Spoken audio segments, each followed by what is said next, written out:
अगर आपको देखने के लिए कोई हॉरर मूवी चुननी है तो यह 3 घोस्ट क्लासिक्स 13 साल पहले जारी किया गया था। यह निश्चित रूप से एक उत्कृष्ट कृति है जिसे आपको याद नहीं करना चाहिए। इसके अलावा इसमें 3 स्वतंत्र और भयानक कहानियां शामिल हैं। एक बार जब आप ठंडक देख सकते हैं, कोई बकवास नहीं। आइए पहली छोटी सी कहानी सीधे शुरू करें। जीफा का समय। उस आदमी ने चुपके से लाश पर सफेद कपड़ा खोल दिया, फिर उसने महिला के बाल पूरी तरह से काट दिए। आखिर यह एक अच्छी चीज है जिसे पैसे में बेचा जा सकता है। अगली सुबह कॉर्टाना के साथी ने इसे एक बैग के साथ पाया। मैंने देखा कि अंदर के बाल घने और चमकदार थे। कॉर्टाना ने महसूस किया कि यह एक दुर्लभ अच्छी सामग्री है, इसलिए अंतिम भुगतान तुरंत भुगतान किया गया था। तुरंत उसने अपने भागीदारों से अधिक समान हेयर स्टाइल खोजने के लिए कहा। हालांकि कॉर्टाना को नहीं पता था कि यह क्या था।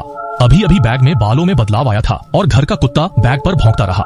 कॉर्टाना को इस बारे में ज्यादा परवाह नहीं थी क्योंकि कुत्ते की मालिक उसकी बहन श्याओमी है। इसके अलावा उनका रिश्ता बेहद खराब है। तो कॉर्टाना ने सोचा कि यह एक कुत्ता है जो आंख को भांता नहीं है। कुत्ते को भगाने के बाद कॉर्टाना ने अपने साथी से अपने बालों को सावधानी से धोना शुरू कर दिया। अप्रत्याशित रूप से इस समय एक भूत का हाथ चुपचाप फैला हुआ। जब वह पहुंची तो कॉर्टाना, जो ठंड लगने की जल्दी में थी, ने जल्दी से जांच करने के लिए अपना सिर घुमाया। जीगो शेनहो क्वे कोंग वू यीरेन, उसने सोचा कि वह वही है जिसने भ्रम पैदा किया है। अपने बालों को अपने दम पर ट्रिम करना जारी रखें। कॉर्टाना ने बालों के हर स्ट्रैंड को नकली पिस्तौलदान पर पूरी तरह से सिल दिया। ये सब करने के बाद वह बस नहाने और आराम करने जा रही थी, लेकिन इस समय उनकी नाक से अचानक लगातार खून बहने लगा। कॉर्टाना ने अभी अभी अपनी नाक को संवारना समाप्त किया था। सीवर को फिर से बेवजह अवरुद्ध कर दिया गया था। उसे बाहर पहुंचना था और इसे बाहर निकालना था। बालों के उस घृणित किस्मे को देखकर कॉर्टाना ने घृणा की और उसे एक तरफ फेंक दिया। हालांकि अगला सेकंड सीवर में एक और अजीब आवाज आई। कॉर्टाना ने उत्सुकता से अपना सिर झुका लिया, लेकिन अचानक ऐसा वीरान दृश्य, वह इतना भयभीत था कि ज्याओना जगह जगह दंग रह गई। अच्छा है, जब भूत का हाथ खुद को छूता है, वह अचानक अपने सपने से जाग गई। हालांकि यह सिर्फ एक सपना था, लेकिन कॉर्टाना अभी भी लंबे समय तक अपने डर से उबर नहीं सकी। मैंने बाहर एक हलचल सुनी। श्याओना धीरे धीरे एक नजर डालने के लिए साहस के साथ हॉल में आई। नतीजतन मैं श्याओमी के दोस्तों से चौंक गया था। पता चला कि कई लोग आज रात श्याओमी के घर पर पार्टी करने की तैयारी कर रहे थे, इसलिए श्याओमी उन्हें घर ले गया। पार्टी आदि हो चुकी है। श्याओमी ने शराब लेने के लिए ए नियन को नीचे ले लिया। हालांकि ए नियन ने तैयारी न करने का फायदा उठाया। चुपके से वेग ऊपर ले गया। उसने बेईमानी से इसे अपने सिर पर रख लिया और एक महिला की आवाज की नकल की। ऐसा मजेदार दृश्य सबको हंसाया जब तक कॉर्टाना गुस्से में चेहरे के साथ नहीं आया। कुछ लोग रुक गए, लेकिन इससे पहले कि कॉर्टाना ने बोलना समाप्त किया, श्याओमी ने अपना आपा खोना शुरू कर दिया। उसे लगा कि उसकी बहन बस एक बड़ा उपद्रव कर रही है। जियो एमाई ने तिरस्कारपूर्ण चेहरे के साथ उसके बाल छीन लिए और उसे जमीन पर फेंक दिया। कॉर्टाना ज्यादा चिंता नहीं करना चाहती थी, लेकिन श्याओमी ने एक बार फिर उसके बाल छीन लिए। आप जो भी कहें, आपको ए नियन को जाने देना होगा। उसे वापस उसकी जगह पर रख दो। ए नियन दुजिशा लुगुई हुआनतो फाची जेन, उसके पीछे एक अंधेरी छाया थी जो अचानक चमक उठी। उसने अवचेतन रूप से पीछे मुड़कर देखा, लेकिन इसके आसपास कुछ भी असामान्य नहीं था। हालांकि ए नियन राहत की सांस लेने के लिए तैयार था। एक भूत हाथ अचानक उसके बालों से बाहर निकल गया। चीखों ने जल्दी से सभी का ध्यान आकर्षित किया और वे स्थिति की जांच करने के लिए नीचे की ओर बढ़े और जमीन पर खून के धब्बों का एक बड़ा पुल देखा। निश्चित रूप से खून के धब्बे के अंत में आह नियन का सिर था और इस तरह के भयानक दृश्य ने सभी को डरा दिया और जमीन पर गिर गया। भयानक दिखने वाली महिला भूत को देखकर हर कोई हताश होकर नीचे की ओर भागा और वे इस भूतिया जगह से भागने वाले थे। लेकिन जब उन्होंने दरवाजा खोलने के लिए चाबी ली तो चाबी की होल में टूट गई। कुछ लोग डर गए और जल्दी से दरवाजा खोलने के लिए एक उपकरण की तलाश की और घुंघराले बालों वाली लड़की जो अकेली रह गई थी, निस्संदेह महिला भूत का अगला लक्ष्य थी। घर के अंदर से भेदी चीख सुनकर कई लोग तुरंत दौड़े और देखा कि घुंघराले बालों वाली लड़की दर्द से भरे चेहरे के साथ जमीन पर बैठी है। 3 लोगों की भयभीत निगाहों के तहत घुंघराले लड़की के पेट से एक भूत का हाथ अचानक बाहर निकला और कुछ संघर्ष के बाद भूत का हाथ सीधे घुंघराले लड़की को उच्च ऊंचाई वाले मुक्त गिरने का अनुभव करने के लिए ले गया। यह देखकर कि घुंघराले बालों वाली लड़की मर गई थी, कई भयभीत लोग जल्दी से छत की ओर भागे और इस समय विक का स्रोत कॉर्टाना के दिमाग में बेवजह दिखाई दिया। यह पता चला है कि विक को मृतकों में से काट दिया गया था और उन्हें परेशान करने वाली महिला भूत विक की मालिक थी। महिला की मौत के बाद उसकी एक उंगली गायब हो गई और किसी ने ध्यान नहीं दिया। तब एक सहयोगी ने चुपके से रात में उसके बाल काट ली और तुरंत उन्हें छोटी नन्हा को बेच दिया। जब छोटी नन्हा सोच रही थी कि क्या करना है, तभी बालकनी पर एक तेज हवा चली। उसके बाद एक महिला भूत अचानक अजांग के सामने प्रकट हुई, जिससे वह डर गई। जब छोटी नन्हा और दूसरे लोग उनकी आवाज सुनने आए तो अजांग पहले से ही गायब हो चुका था। जीवित बची 2 बहनें तुरंत गोदाम में छिप गईं। छोटी मियाँ, जो वहाँ बैठकर मरना नहीं चाहती थी, बाहर जाकर मोबाइल से मदद मांगने की सोच रही थी, लेकिन जैसे ही वह गोदाम से निकली उसने देखा कि महिला भूत छोटी नन्हा के पीछे आ रही है। वह जल्दी से अपनी बहन को भागने के लिए चेतावनी देना चाहती थी, लेकिन छोटी नन्हा ऐसे खड़ी थी जैसे उसकी हिलने की शक्ति चली गई हो। हड़बड़ी में छोटी मियाँ ने पास का अग्निशामक उठाया और जोर से दरवाजे का ताला तोड़ दिया, लेकिन जब वह फिर से गोदाम में गई तो छोटी नन्हा ओवन में दिखाई दी। यह देखकर छोटी मियाँ लगातार कांच की दीवार पर थपथपा रही थी, अपनी बहन को बचाने की कोशिश कर रही थी, लेकिन उसके थपथपाने से ओवन का तापमान भी तेजी से बढ़ने लगा।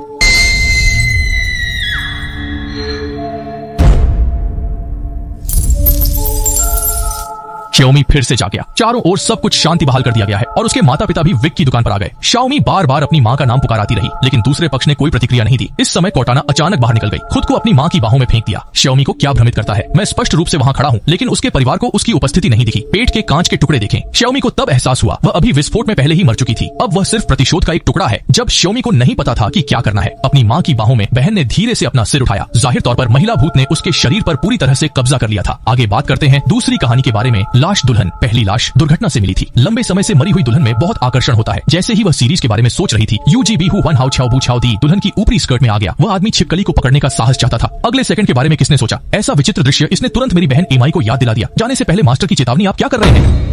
मैं तुमसे कहता हूँ कि इसे मत दो। मास्टर वास्तव में राहत महसूस कर रहे हैं। जाने से पहले मैंने अपनी बहन को विशेष रूप से शहद बताया, कभी भी जोड़े के बेडरूम में प्रवेश न करें, क्योंकि शादी से पहले ही दोनों की अचानक और गलती से मौत हो गई थी। उन्हें बहुत नाराजगी होनी चाहिए। बहन हनी ने मास्टर के शब्दों को बिल्कुल भी गंभीरता से नहीं लिया। उसने भूतों और देवताओं के इन शब्दों पर कभी विश्वास नहीं किया। इसलिए मैं मास्टर के लिए सतर्कता बनाए रखने के लिए यहाँ रहने को तैयार हूँ। मास्टर के जाने के बाद बहन मी बहुत अहंकार से शादी के कमरे में आई। मैं सो गया। उसने बस थोड़ी देर के लिए अपनी आंखें बंद कर ली। बगल में संगीत बॉक्स अजीब तरह से हिल गया और यह म्यूजिक बॉक्स निस्संदेह शादी की तस्वीर पर है। एक दो लोगों के हाथ में जब बहन हनी जागती है, आधी रात के बाद ही हो चुका है। वह प्रक्रिया का पालन करती है। ईमानदारी से आत्मा के आसन पर धूप की कुछ छड़ें रखें, फिर मुड़ें और वापस जाने और सोना जारी रखने के लिए तैयार हो जाएं। लेकिन इस समय एक छिपकली अचानक ताबूत बोर्ड पर उतर गई। बहन हनी भाग गई। भले ही वह भाग गई, लेकिन छिपकली पहले ही ताबूत के अंदर दब चुकी थी। हताशा में उसे ढक्कन हटाना पड़ा। इस अवधि के दौरान छिपकलियों की तलाश करें। बहन शहद अद्भुत खोज दुल्हन बस अविश्वसनीय रूप से सुंदर है। बस जब वह इससे मोहित हो गई थी, छिपकली वास्तव में सीधे दुल्हन की स्कर्ट के नीचे आ गई। बार बार प्रयास करने के बाद बहन एमाई ने अभी भी छिपकली को पकड़ने का फैसला किया, लेकिन थोड़ी देर ही में उसने धीरे से अपना हाथ हिलाया। पति के ताबूत के बगल में अचानक यह दुर्घटनाग्रस्त हो गया। बहन एमाई ने इस फांसी को देखा। मैं अब अभिमानी होने की हिम्मत नहीं करता। उसने जल्दी से दुल्हन का ताबूत वापस अपने ऊपर रख लिया। हर तरह से उब गया। सिस्टर एमाई बेडरूम में इधर उधर भटकती रही। देखें कि कैबिनेट में एक बॉक्स है। बहन एमाई ने उत्सुकता से इसे बाहर निकाला। तत्काल का बॉक्स खोले। गलती से बिस्तर के नीचे कुछ गिर गया। वह जल्दी से उसे लेने के लिए नीचे झुकी। हालांकि यह पर्याप्त है। दुल्हन की मूर्ति हवा से गायब हो गई। बड़े दिल वाली बहन हनी ने इसे गंभीरता से नहीं लिया। उसने अपना सिर घुमाया और कैमरे के साथ खिलवाड़ किया। मैंने देखा कि अंदर दुल्हन की खूबसूरत तस्वीरें थीं। जितना अधिक मैंने इसे देखा, मैं उतना ही उत्साहित हो गया। लेकिन जल्द ही वह अब और नहीं बैठ सकती थी। मूल रूप से खुश दुल्हन की वजह से उसके चेहरे पर एक भयानक अभिव्यक्ति थी और ऐसा लगता है कि उसके साथ दुर्व्यवहार किया गया है। इतना ही नहीं, बहन हनी अभी भी किनारे पर फर्श पर है। खून के धब्बे मिले जो लंबे समय से मारे गए थे। इस बिंदु पर बहन हनी आखिरकार समझ गई, युगल वास्तव में प्यार में नहीं है। पुरुषों को किसी तरह के कठिन तरीके से होना चाहिए। दुल्हन और उसे एक साथ मजबूर करें। ठीक उसी समय जब सिस्टर हनी दुल्हन के बारे में क्रोधित और अनुचित थी, मैन वाई टू रन चॉन लाई लव यीचन यीशंग सिस्टर एमाई ने आवाज का पीछा किया और देखने के लिए चली गई। वास्तव में दरवाजे के हैंडल पर खून का एक सफेद धागा था और सफेद रेखा सभी तरह से फैली हुई है। बाहर गलियारे पर बहन मी ने सफेद रेखा को टटोला और आगे बढ़ती रही। जैसा कि सभी जानते हैं, उसके खिंचाव के तहत दुल्हन की निगाहें धीरे धीरे उतर रही हैं। सफेद रेखा के मार्गदर्शन में वह आखिरकार एक रहस्यमय कमरे में पहुंची। बहन एमाई ने बस अपना सिर उठाया। दुल्हन उसकी आंखों के सामने प्रकट हुई और उसने अपनी बहन हनी को ऊपर जाने का संकेत देने के लिए अपना हाथ भी बढ़ाया। सिस्टर एमाई ने अवचेतन रूप से जवाब दिया, लेकिन अचानक जागने के बाद एक सपने से जेमी जोजा चोंगशंग दाकू चुआनजू छूची। इस समय टीवी पर महिलाओं के साथ दुर्व्यवहार का एक और दृश्य दिखाया गया और दूल्हा अभी भी दुल्हन को बांधने की कोशिश कर रहा है। बहन एमाई वास्तव में इसका पता नहीं लगा सकती। शिन लंग वे हे हुई रुचि संग शिन बिंग क्वांग वह गुस्से में थी और उसने अपने दिल पर हमला किया। तुरंत मुर्दा घर में घुस गया। नतीजतन मैंने दो ताबूतों को एक दूसरे के खिलाफ झुकते देखा। दुल्हन को नुकसान पहुंचाने से बचाने के लिए बहन शहद का दिल क्षैतिज है। आदमी के ताबूत को अगले दरवाजे पर ले जाया गया। इतना ही नहीं, उसने ताबूत को मजबूती से बांधने के लिए सफेद धागे का भी इस्तेमाल किया। मनुष्य की अन्याय की गई आत्मा को बाहर आने और परेशानी पैदा करने से रोकने के लिए तब सिस्टर एमाई फिर से सतर्क हो गई। दुल्हन को टूटे हुए घाव को टांके लगाने में मदद करें। हालांकि सिलाई प्रक्रिया में बहन एमाई ने अपने कुटिल दिमाग को हिला दिया। वह धीरे धीरे दुल्हन की शादी की पोशाक का अनावरण करती है और उसके शरीर की गंध को सूंघते रहे। इससे भी अधिक क्या है, सिस्टर हनी अभी भी शादी के कमरे में है। एक महिला के साथ एक रात बिताई। इस अनुभव के बाद बहन हनी को मृत दुल्हन से गहरा प्यार हो गया। लेकिन अच्छा समय लंबे समय तक नहीं रहा। बहन एमाई उस दिन उठी। वह यह जानकर चौंक गई, दूल्हे का ताबूत न केवल खुला है, अंदर का शव चला गया था। बहन एमाई जो महसूस करती है कि कुछ बड़ा अच्छा नहीं है, जल्दी से बेडरूम में वापस भागे। दुल्हन की स्थिति देखें। अप्रत्याशित रूप से दुल्हन भी उसके साथ गायब हो गई। बस जब उसे नहीं पता था कि क्या करना है, सभी दरवाजे और खिड़कियां अचानक अपने आप बंद हो जाती हैं। वह अपनी सारी ताकत खत्म कर देती है। अंत में रेंग कर बाहर निकल गया, लेकिन भूत के हाथ ने उसे फिर से पकड़ लिया और उसकी जांघ में छुरा घोंप दिया। बहन हनी जिसने बहुत कुछ सहा है, वापस और पीछे हटना। हालांकि जैसे ही वह मुड़ा और दूल्हे का शरीर उसके बीच में था, इससे पहले कि सिस्टर हनी अपने डर से होश में आ जाए, दुल्हन फिर से मेरे सामने आ गई और दूल्हे का चेहरा लाचारी से भरा था। यह पता चला है कि उसने महिला को बांधने का कारण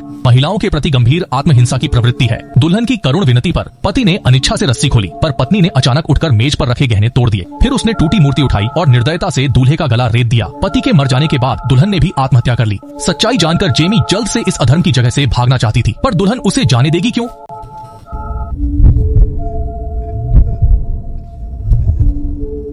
जेमी के फिर होश में आते ही उसे ताबूत में बंद पाया।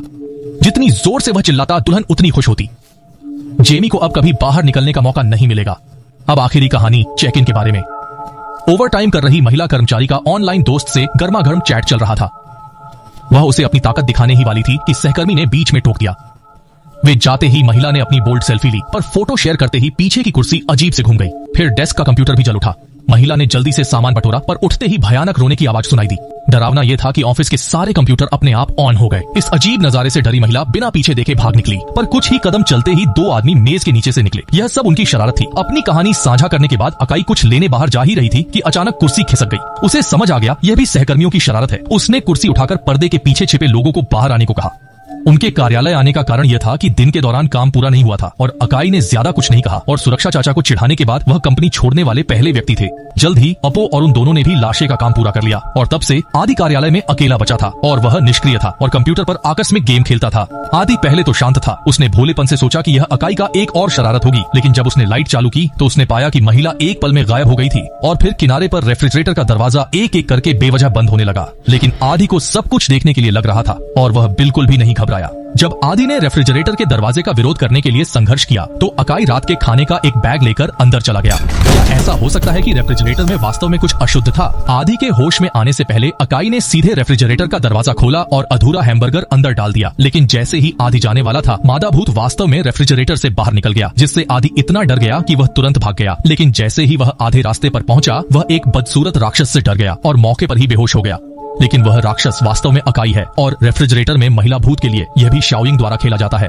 जब अकाई ने अपनी शरारत के स्तर के बारे में शेखी बघारी तो पो को यह जानकर आश्चर्य हुआ कि जमीन पर आदि ने अपनी सांस खो दी थी और अब यह पूरी तरह से खत्म हो गया था। और अपो और शाओयिंग घबरा गए जब तक कि अकाई खड़ा नहीं हो गया और उन दोनों ने अपना आपा वापस पा लिया और उसने उन दोनों को आज रात का रहस्य रखने के लिए कहा और उन्हें जल्दी से वापस जाने के लिए कहा और वह अंतिम संस्कार की देखभाल करने के लिए रुक गया। इतना कहने के बाद अकाई मुड़ा और चला गया। इस समय शाओयिंग ने देखा कि आदि, जिसने अभी अभी अपनी आंखें बंद कर ली थीं, वास्तव में इस समय गुस्से में था। शाओयिंग उसे स्पष्ट रूप से देखने में मदद करने जा रहा था। जिसने इसके बारे में एक सेकंड के लिए सोचा, आदि ने अचानक उसकी बांह पकड़ ली। यह पता चला है कि यह आदि और अपो का फिर से है। उन तीनों ने दरवाजा खोला और देखा कि अकाई को बीम से लटका दिया गया था और उन तीनों ने सोचा कि अकाई ने आत्महत्या करने का फैसला किया क्योंकि वह बहुत दोषी महसूस कर रहा था। कोई सौंपना नहीं है। अश्लील महिला ने यह सब पार कर लिया है। बार बार मजाक का अनुभव करने के बाद कई लोग थक गए थे और घर जाने से पहले अकाई ने पहले रेफ्रिजरेटर पर एक लेबल लगाने का फैसला किया। अगर कल सफाई कर रही चाची ने गलती से सोचा कि वह चोर है, जब वो अपने कदम उठाने के लिए कार्यालय लौटा तो वह यह जानकर बेहद भयभीत हो गया कि आदि का शरीर अभी भी जमीन पर पड़ा था और उसके सिर में एक कील से छेद दिया गया था। इस तरह के यथार्थवादी दृश्य ने उन्हें संदेह किया कि आदि की पहली बार मृत्यु हो गई थी जब वह भयभीत था। उस स्थिति में जो व्यक्ति अभी उनके साथ मजाक कर रहा था वह संभवतः आदि का भूत था। जब उन तीनों को नहीं पता था कि क्या करना है तो दरवाजे के बाहर आदि धीरे धीरे उनकी ओर बढ़े और देखा कि वह उनके सामने एक भावहीन चेहरे के साथ खड़ा है और कई लोग जल्दी से कार्यालय से भाग गए। अकाई ने मूल रूप से दरवाजा खोलने और बाहर जाने की योजना बनाई थी, लेकिन कंपनी की अचानक बिजली गुल होने के कारण फिंगरप्रिंट केबल ने बिल्कुल भी प्रतिक्रिया नहीं दी। अकाई, जिसके पास कुछ भी करने का कोई तरीका नहीं था, वह केवल अबो और दोनों को चाबी लेने के लिए कार्यालय जाने दे सकता था। हालांकि वे अपने दिल में बेहद डरे हुए थे, लेकिन बचने के लिए उन्हें चाबी खोजने के लिए जोखिम उठाना पड़ा। दोनों अभी अभी प्रिंटर के पास से गुजरे थे और आदि की मृत्यु की दुखद स्थिति में एक के बाद एक प्रिंटर से बाहर उड़ गए। इससे भी बुरी बात यह है कि पलक झपकते ही आदि फिर से उनके सामने आ गया। प्रतिबंधों से मुक्त होने के लिए संघर्ष करने के बाद वे दोनों गलती से अकाई के कार्यालय में भाग गए और जल्द ही शाओयिंग को दरवाजे की चाबी मिल गई। हालांकि जैसे ही वे जाने वाले थे, पो को अकाई का शव फिर से मिला।